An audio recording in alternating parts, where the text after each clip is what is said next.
السلام علیکم ورحمۃ اللہ بھائی، غور سے سنو. دیکھو،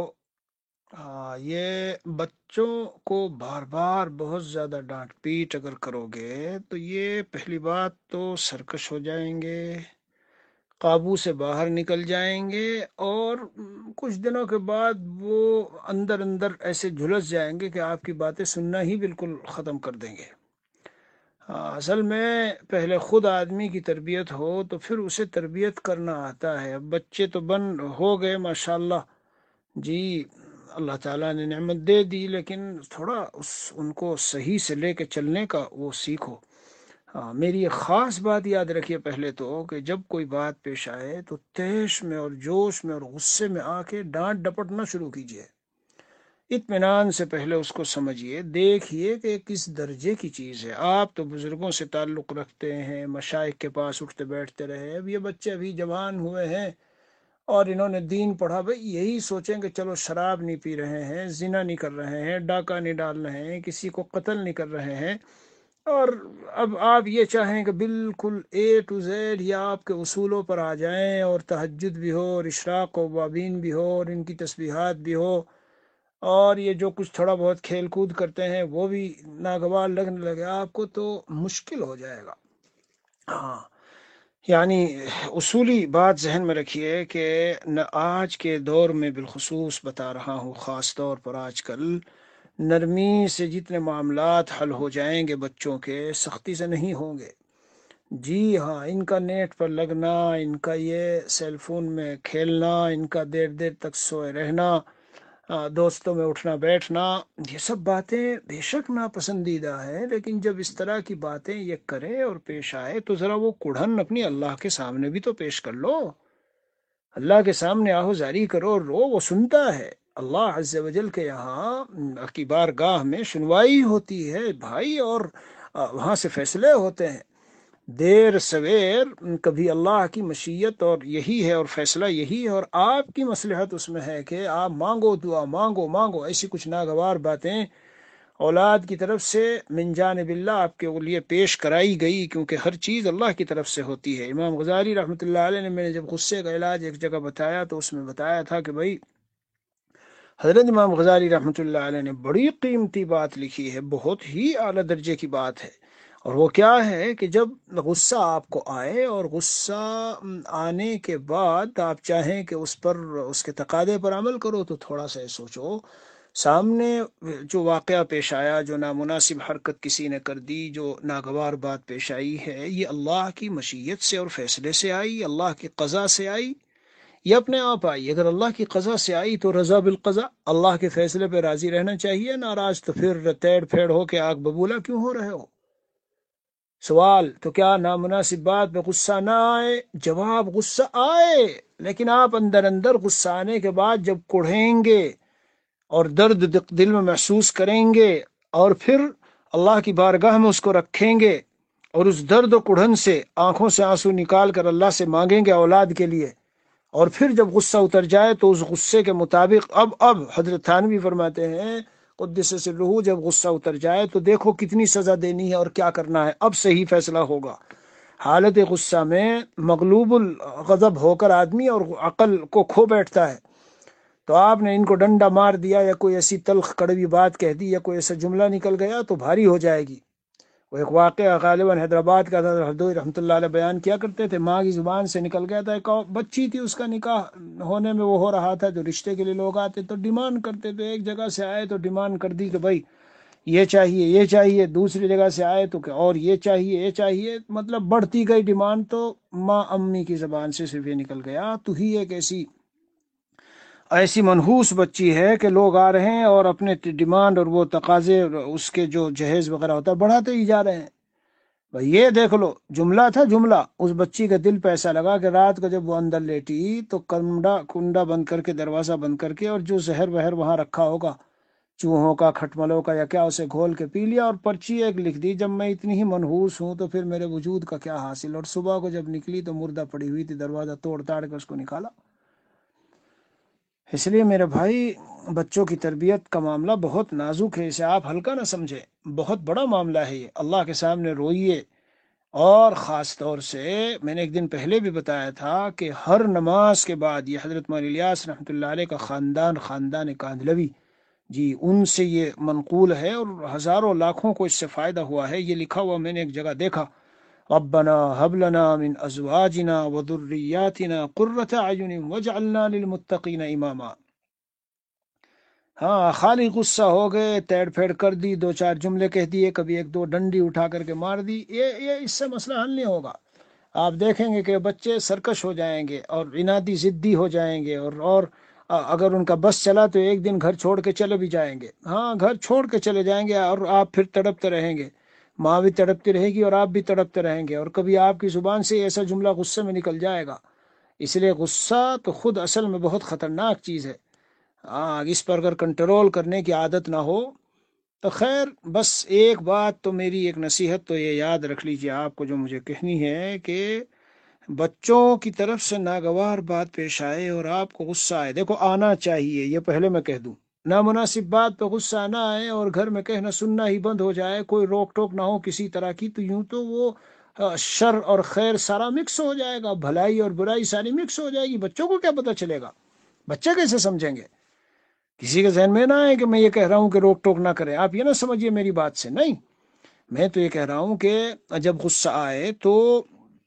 ذہن میں رکھو کہ ان کو کسی وقت مجھے سمجھانا ہے اس بات پر، اور پھر انتظار کرو، اس وقت قابو کر لو غصے کو، پی جاؤ، اندر اندر کڑھو، اور اندر اندر اللہ سے مانگو، دل میں بھی اللہ سے مانگا جاتا ہے کہ الہ العالمین، یہ میرے اعمال بد کی مجھے سزا مل رہی ہے، اور میں اپنے بچوں کو اپنی آنکھوں کی ٹھنڈک بنا ہوا دیکھنا چاہتا ہوں، الہ العالمین یہ جو کچھ ہو رہا ہے اندر اندر مانگیے، کوڑیے اور اپنا کم اللہ سے پیش کیجیے، لیکن اس کے بعد جب ماحول ٹھنڈا ہو، بچے بیٹھے ہوں، کھا رہے ہیں، پی رہے ہیں، ہنس رہے، بول رہے ہیں، تو باتوں باتوں میں کہو کہ بیٹا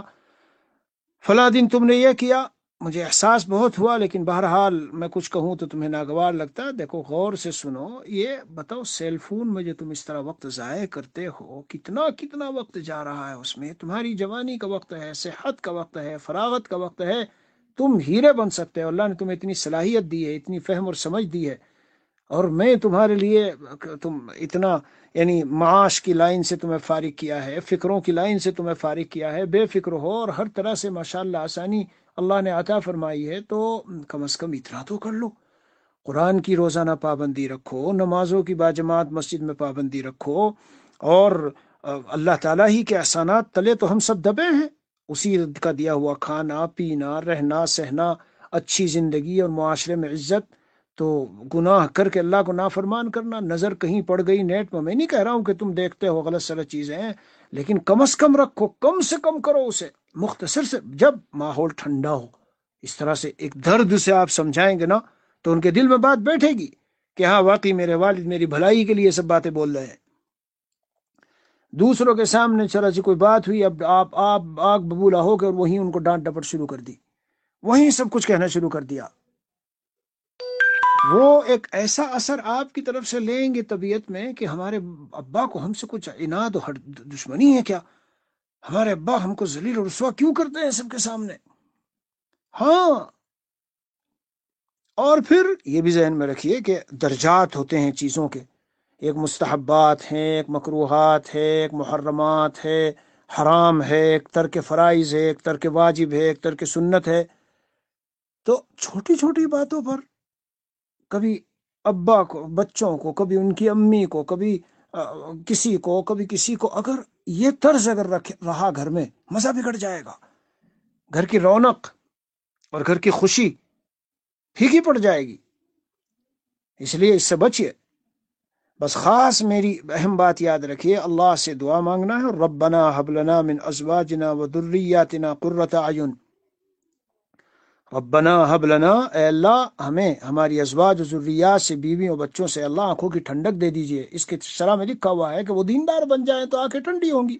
اس لیے کہ دیندار ہونے کا معنی ہی ہے کہ اس سے ہمیں راحت پہنچے گی، یاد رکھنا میرے عزیز، دیندار ہونے کا معنی ہی ہے کہ راحت پہنچے گی، ان کو والدین کے حقوق کا پتہ ہوگا، وہ احترام کریں گے، خاموشی اختیار کریں گے، تکلیف دہ جملے نہیں بولیں گے، ناگوار باتیں نہیں کریں گے، ایذا نہیں پہنچائیں گے، ہماری راحت رسانی کی فکر کریں گے،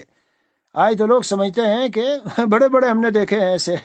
کہ بچوں کو دنیا دار بنائیں، اسکول پڑھائیں اور دولت کی کے ڈھیر لگائیں اور یہ سمجھے کہ وہ ہمارے فرمانبردار بنے۔ بھول جاؤ، خواب ہے خواب، یہ کبھی شرمندہ تعبیر نہیں ہوگا۔ ایسا خواب ہے جو کبھی شرمندہ تعبیر نہیں ہوگا۔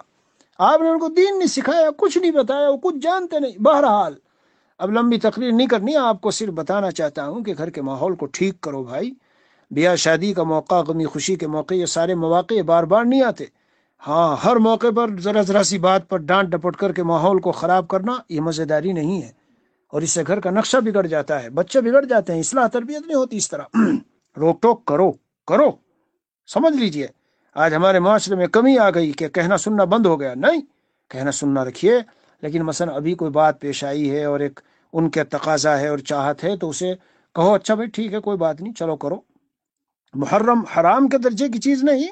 مکروہ اور نامناسب ہے ذرا تو چلو چھوڑو کہ اچھا ٹھیک ہے کر لو۔ اب پھر جب کسی وقت میں بیٹھے تو ان کو سمجھاؤ۔ تو باتیں سنو اب آپ۔ نمبر 1، یہ دعا ہر نماز کے بعد مانگا کرو توجہ کے ساتھ، ربنا هب لنا من ازواجنا وذریاتنا قرۃ اعین واجعلنا للمتقین اماما۔ قرآن میں ہے یہ، اور اللہ کے نیک بندوں کے ذکر میں ہے کہ وہ اس طرح سے دعا کرتے ہیں۔ تو میرے پیارے یہ بھی پتا چلا کہ اللہ کو اس طرح دعا مانگنا مطلوب ہے۔ واہ، ہم اپنی ضرورت مانگے اللہ سے اور وہ مطلوب و محبوب بھی اللہ کو، کہ اس کی وجہ سے اللہ ہمیں اپنے عباد الرحمن میں شامل کر رہے ہیں۔ نمبر 1۔ نمبر 2، جو بھی بات آپ کو کہنی ہو، غصے، ٹینشن اور جذبے جوش میں اس طرح نہ کہا کریں کہ وہ تیر بن کے جا کے بچوں کے دل پہ لگے، یا وہ اپنی خفت و ذلت محسوس کریں، یا ان کے دوستوں کے سامنے یا بھرے مجمع میں ذرا ذرا سی باتوں پہ نہ ڈانٹا کریں۔ ہاں کہیے، اس کے لیے ایک وقت مقرر، ایسا کوئی وقت دیکھیے، 1 دن بعد، 2 دن بعد، 3 دن بعد، کہ بیٹا میں آپ لوگوں کو یہ کہتا ہوں، اس کا یہ تم یہ سمجھتے ہو کہ مجھے کوئی تم سے وہ ہے؟ میں تمہیں اونچا پھلتا پھولتا دیکھنا چاہتا ہوں، اونچی سطح پہ دیکھنا چاہتا ہوں، یہ چیزیں اچھی نہیں ہے۔ مطلب اس طرح محبت میں، ہمدردی میں جب ایک ایسا ماحول ہوگا نا، یہی بات شوہر و بیوی میں ہے۔ اگر دونوں کے بیچ میں ناگوار والی بات پیش آتی ہے، اور ایسے موقع پر کسی پر کہ جب خوشی کا اور ٹھنڈا موقع ہو کہہ دو، تو وہی بات اگر اس وقت کہتے تم جب بحث اور مباحثہ چل رہا تھا تو آگ لگ جاتی، اور اب کہی تو کچھ بھی نہیں، کہہ بھی دی بات، ہو بھی گئی اور پہنچ بھی گئی بات، اور اس کا کوئی خاص اثر بھی نہیں ہوا۔ صدقہ نکالا کیجیے، اپنی طرف سے بھی ان کی طرف سے بھی۔ صلاۃ الحاجت پڑھ کر کے اللہ سے دعا مانگا کیجیے، ہاں کہ اللہ میری ضرورتوں میں بہت بڑی ضرورت ہے اولاد۔ اب تو ہم ان کی طرف سے ان کے مال دولت مکان جائیداد کی تو فکر کرتے ہیں، لیکن اس طرف سے بے فکر ہو جاتے ہیں۔ اگر وہ نماز نہیں پڑھ رہے، ذرا سی ادھر ادھر کی چال چل رہے ہیں، روئیے، تڑپیے اللہ کے سامنے، صدقہ نکالیے، صلاۃ الحاجت پڑھیے کہ اللہ یہ میری ضرورت ہے، میری آپ نے مجھے دی ہے، اور ان کے بغیر میرا سکون آدھا ہے اور مقدر ہے وغیرہ۔ اور غصہ تو خاص کسی دن پھر بیان کروں گا۔ 1 دن میں نے بیان کیا تھا غصے پر، لیکن کسی دن پھر سے بیان کروں گا خاص غصے کا علاج۔ بہت تباہی آ رہی ہے غصے کی وجہ سے، خاندانوں کے خاندان اجڑ رہے ہیں، اس لیے دبانے کی اس کو وہ کرے۔ جب بھی غصہ آئے، جب بھی کچھ جوش میں آئے، اور ایک اور بات سنیے کہ مجھے آپ بھیجو، یہ باتیں پیش آئی ہے، کیا کروں؟ میں آپ کو بتاؤں گا، یہ کرو یہ کرو یہ کرو۔ عام طور سے آپ کے جو حالات اب تک کے میرے سامنے ہیں وہ یہی ہے کہ آپ ذرا ذرا سی بات میں غصے میں جوش میں کہہ دیتے ہیں، پھر جب مجھے بتاتے ہیں تو وہ باتیں ہوتی ہیں جو کر چکے، آپ کہہ چکے۔ وہی اصل، اگر کسی کو اپنا دینی مشیر بنایا، مرشد و رہبر بنایا اور شیخ و مربی بنایا ہے، تو اس کا اصل طریقہ یہ نہیں ہوتا کہ کر چکنے کے بعد باتیں بتاؤ اور اطلاع دو۔ اس کا اصل طریقہ یہ ہے کہ جب کرنے جا رہے ہو، حضرت گھر میں یہ بات پیش آ رہی ہے، یہ باتیں پیش آ رہی ہے بچوں کی طرف سے، میں کیا کروں؟ میں بتاؤں گا آپ کو کہ یوں کرو، اور اسی طرح کرو، پھر اس کی پابندی کرو، اور چند دن میں آپ انشاءاللہ دیکھیں گے نقشے پلٹ گئے۔ الحمدللہ بہت سے گھروں میں ایسا ہوا جو میں عرض کر رہا ہوں، خاندانوں میں وہ شوہر و بیوی میں یہ مسائل تھے، بالکل ٹھنڈے ہو گئے اور سکون کی۔ ابھی 10 منٹ پہلے بھی، 20 منٹ پہلے بھی کوئی تھا وہ یہی بات کہتا تھا۔ آپ کے مشوروں ان سب کے بعد تو ایسی طبیعت گھر میں بہار آ گئی، اور بالکل ہم سمجھ گئے، یہ شوہر بیوی کے مسائل کے بارے میں کہہ رہا ہوں۔ اولاد والدین کے بھی اس طرح کے بعض گھروں میں ہیں، کہتے ہیں اتنی دعائیں دیتے ہیں کہ آپ کے احسانات ہیں کہ ہم یہ چیز جو ہے ہمیں، اور پھر آہستہ آہستہ انشاءاللہ بچے بھی مانوس ہوں گے جب وہ یہ سمجھ لیں گے کہ بھائی آپ کو میرے کہنے کی وجہ سے اس طرح سے ہوئے، اور بچوں کو بھی کہیے کہ بھائی ان سے مشورہ لو، بات کرو۔ تو میں ان کو بھی پھر ان کو تو اس پہ لے آؤں گا، ان کو تو میرا اصول یہ ہے کہ بچوں کو میں اس پہ لے آتا ہوں کہ بھائی والد کی، دیکھو والدین کی عظمت اور احترام نہ چھوٹنا چاہیے۔ تمہاری ساری باتیں منوا لوں، تمہارا سب کچھ میں کرا لوں گا تمہارے والدین سے جو تم چاہتے ہو، ہاں لیکن ان کے عظمت اور ادب و احترام ہرگز کبھی کوئی جملہ ایسا نہ نکلے، اور اگر کبھی وہ ڈانٹے ڈپٹے یا کچھ بھی کرے تو سمجھے تو سعادت ہے ہماری، اللہ تعالیٰ کے دربار میں جاؤ گے اس حال میں تو کیا سے کیا ملے گا تمہیں، ذہن میں رکھیے ان سب باتوں کو۔ ہاں تو انشاءاللہ اگر اس طرح سے آپ چلیں گے اور عمل کریں گے، بھائی ہم بھی گزرے ہیں ان سب چیزوں سے، سب گزرتے ہیں، میرے یہاں 7 بچے ہیں تو رات دن یہ سب چیزیں پہ، لیکن بعد بچوں میں کم زیادہ پیش آتی ہے تو اللہ سے مانگا، اور خوب ادھر سفر میں ہوں اور بیانات کرتا پھر رہا ہوں، گاڑی میں بیٹھا ہوں اور درود شریف پڑھ رہا ہوں، استغفار پڑھ رہا ہوں، بیچ بیچ میں دعا کر رہا ہوں، درود شریف پڑھ رہا ہوں، استغفار پڑھ رہا ہوں، بیچ بیچ میں دعا کر رہا ہوں، بیت اللہ جا رہا ہوں، نیت کر رہا ہوں کہ وہاں جا کے خاص یہ مقصد اپنا اللہ کے گھر پہ جا کے غلاف کعبہ پکڑ کے ملتزم سے چمٹ کے یہ باتیں رکھنی ہے، اور یاد رکھنا کہ کبھی محرومی نہیں ہوگی ہو سکتا ہے کچھ دیر لگے، لیکن وہ دیر بھی اس لیے ہے اللہ کو ہماری آواز پسند ہوتی ہے، ہمارے درجات بڑھانے چاہتے ہیں، آخرت میں ہمیں زیادہ دینا چاہتے ہیں، اس لیے بظاہر دعا کی قبولیت کا ظہور نہیں ہوتا لیکن قبول ہوتی ہیں۔ اللہ عز و جل ہمیں فہم سلیم اور قلب منیب اور قلب سلیم عطا فرمائے، فہم صحیح عطا فرمائے، حق تعالی ہم سب کی تربیت فرما دے، دینی احکام پر جمنا نصیب فرمائے، اور اللہ عز و جل اپنے خاص فضل و کرم سے، اپنی خصوصی رحمت سے ہم سب کی اولادوں کو اور ہماری ازواج و ذریات کو اللہ ہماری آنکھوں کی ٹھنڈک بنا دے۔ غور سے سنیے اس میسج کو، اور بس خاص یہ یاد رکھ لیجئے کہ غصے میں کبھی ڈانٹ ڈپٹ کر کے ہرگز ایسا نہ کیجیے، اطمینان رکھیے، غصہ آئے گا کنٹرول کرو، وقتاً فوقتاً ان کو سمجھاؤ بتاؤ، اور کوئی خاص نازک موڑ ہے تو بندے کے پاس بھیجیے کہ یہ حالات ہے کیا کروں، میں بتاؤں گا اور میں سمجھاؤں گا کہ اس طرح سے کرو، توفیق الہی فضل خداوندی سے انشاءاللہ مسائل حل ہو جائیں گے۔ بس ٹھیک ہے، یہیں پر آپ کے خط کا جواب ہے، میں چونکہ لمبا ہو گیا، بار بار آتی رہتی ہے باتیں، تو میں نے کہا ذرا تفصیل سے ایک مرتبہ آپ کو سمجھا دوں، اور پھر چونکہ اس طرح کی جوابات ہم دوسروں کو بھی بھیج دیتے ہیں۔ جی ٹھیک ہے، بہتر ہے، السلام علیکم ورحمۃ اللہ وبرکاتہ۔